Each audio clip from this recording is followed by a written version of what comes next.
If there's one thing I've learned watching the NHL and the Vancouver Canucks, it's that Mike Smith never has a game where he looks bad against Vancouver. Sometimes the Canucks beat him out. Sometimes they use their power of will and their skill to get goals past Smith. But there's one thing for certain, is that when Mike Smith plays the Canucks, he has a performance. This game was a performance. And I will say that this game actually wasn't the same. The game that I saw and the game that you saw were probably quite different. That's because I am a college student. I'm sleep deprived, and I've been worked to the brim for the past few weeks that every time when I come home after school, and I came home pretty late today, I just end up passing out. And I had a tough time staying awake. I fell asleep for the majority of the second period, and then for the first 5-6 minutes of the third, because I am sleep deprived and I don't really keep up with my health. So let's go over this Vancouver Canucks game from what I saw, and just use the things I've seen on Twitter, Reddit, and all that stuff to make up for my missing pieces on this game. The Vancouver Canucks lose to the Edmonton Oilers 3-2 in their season opener.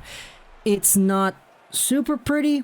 It's kind of pretty. There are a few things to really like about this game, and right away, there are a few things that we gotta take a look at and really just analyze. First off, the rosters, the players that we played on the ice.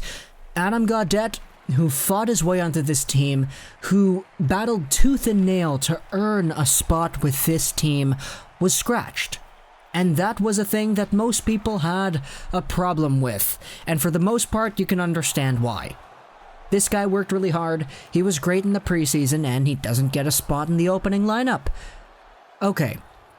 So who do we have instead? We have guys like Virtanen, Levo, Baertschi, Beagle, and Sutter are both in the lineup at the same time, not to mention Louis Eriksson and Tim Schaller, so that pretty much assembles our bottom six here.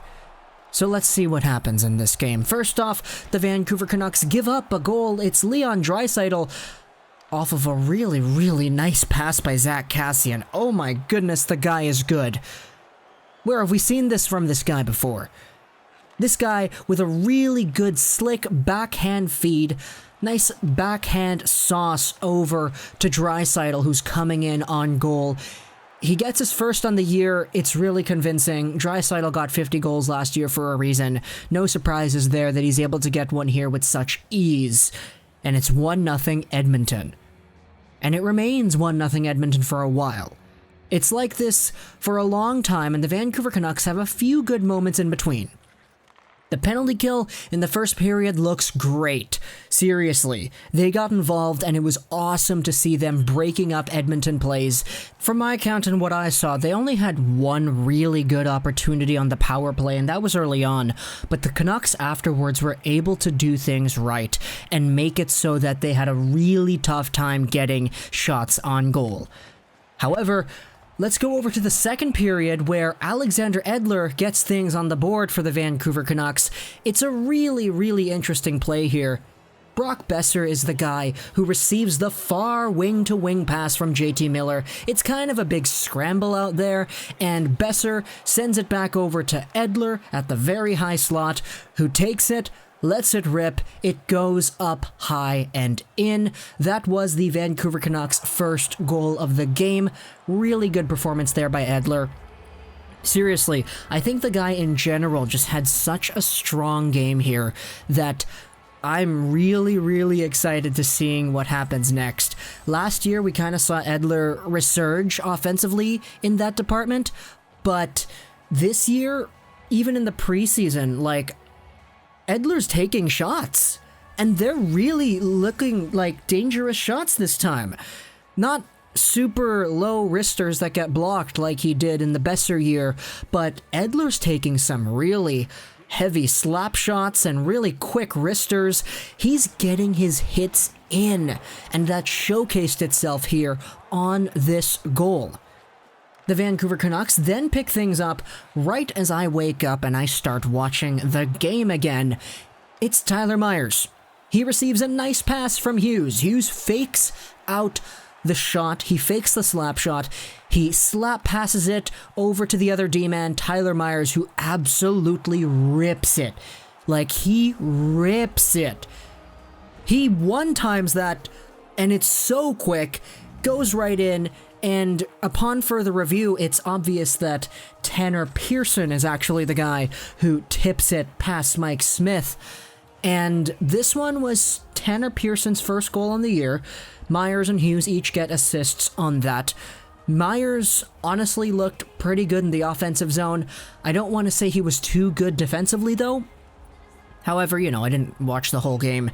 But Tanner Pearson, the stats don't lie on this one. Tanner Pearson had a total of, get this, 11 registered shots on goal.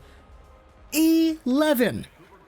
Now, I noticed this when I was watching the game too in the first period, but upon looking at my Twitter chats and taking up the Reddit and all that stuff, Bo, Miller, and Pearson, these guys were legit.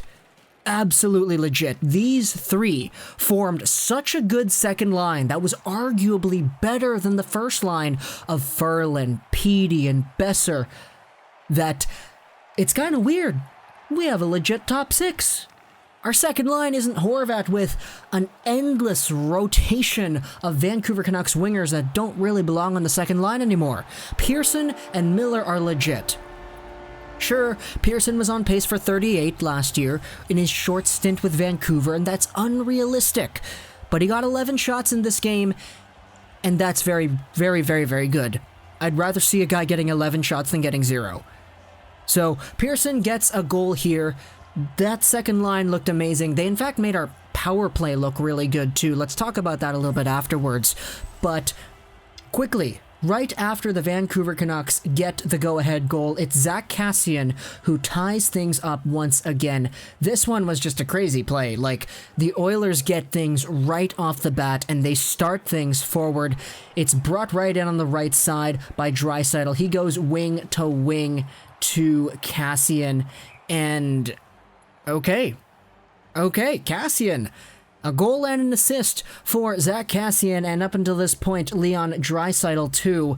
So, yeah, really, really nice. Really nice. Can't say I enjoyed it too much, but it was very, very nice. But up until this point, we hadn't really seen the Vancouver Canucks, I think, relapse defensively like we did in the last little bit of the third. Because, like it or not, the definition stands, the Canucks choked in this one.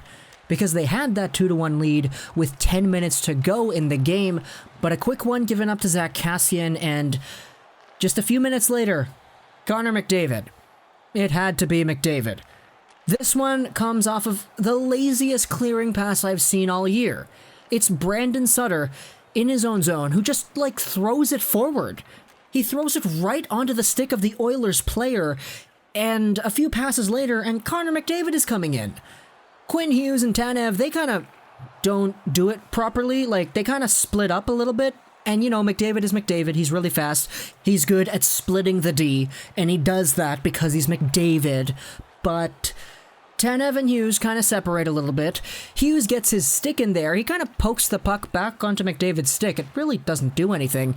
And Louis Eriksson is the backchecker who doesn't really do anything either. Brandon Sutter was the guy who initially started this play. He sends it up over, and Draisaitl receives the pass. He drops it over for McDavid. Sutter just glides. He glides as McDavid is coming right back in to score the game-winning goal. Come on, Sutter. This is the guy that we played in the game over Gaudette, who earned his spot on the lineup. Really? Really? That's ultimately the game. They lose.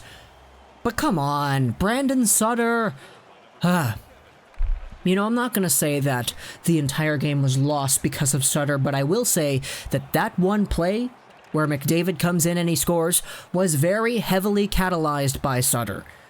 And sure, he had a few good opportunities on net, especially early on, but a lot of Canucks had good opportunities on net. Pearson got 11 shots. Miller had a breakaway. And some of these really nice taps and tips on net were really nice to see, and Pearson was just going off, and did I mention Pearson had a really good game? The Vancouver Canucks ultimately lose in an effort that I thought could have been avoided. Now, I will say that watching the game at the end, where we had the 6-on-5, it was Miller, Horvat, Petey, Boeser, Edler, and Hughes. That was amazing. Amazing. Pettersson almost got a shot off with like 0.1 seconds left to potentially tie the game back up, but ultimately it's Leon Draisaitl with 3 points, McDavid with a goal, and Zack Kassian with 2 points to seal the deal for the Vancouver Canucks. We ultimately lose 0-1-0 here. But, you know, we got 81 other games to go, so I guess there are some great things to look forward to, but... kinda sucks. Kinda sucks. Hope you enjoyed this video, and bye.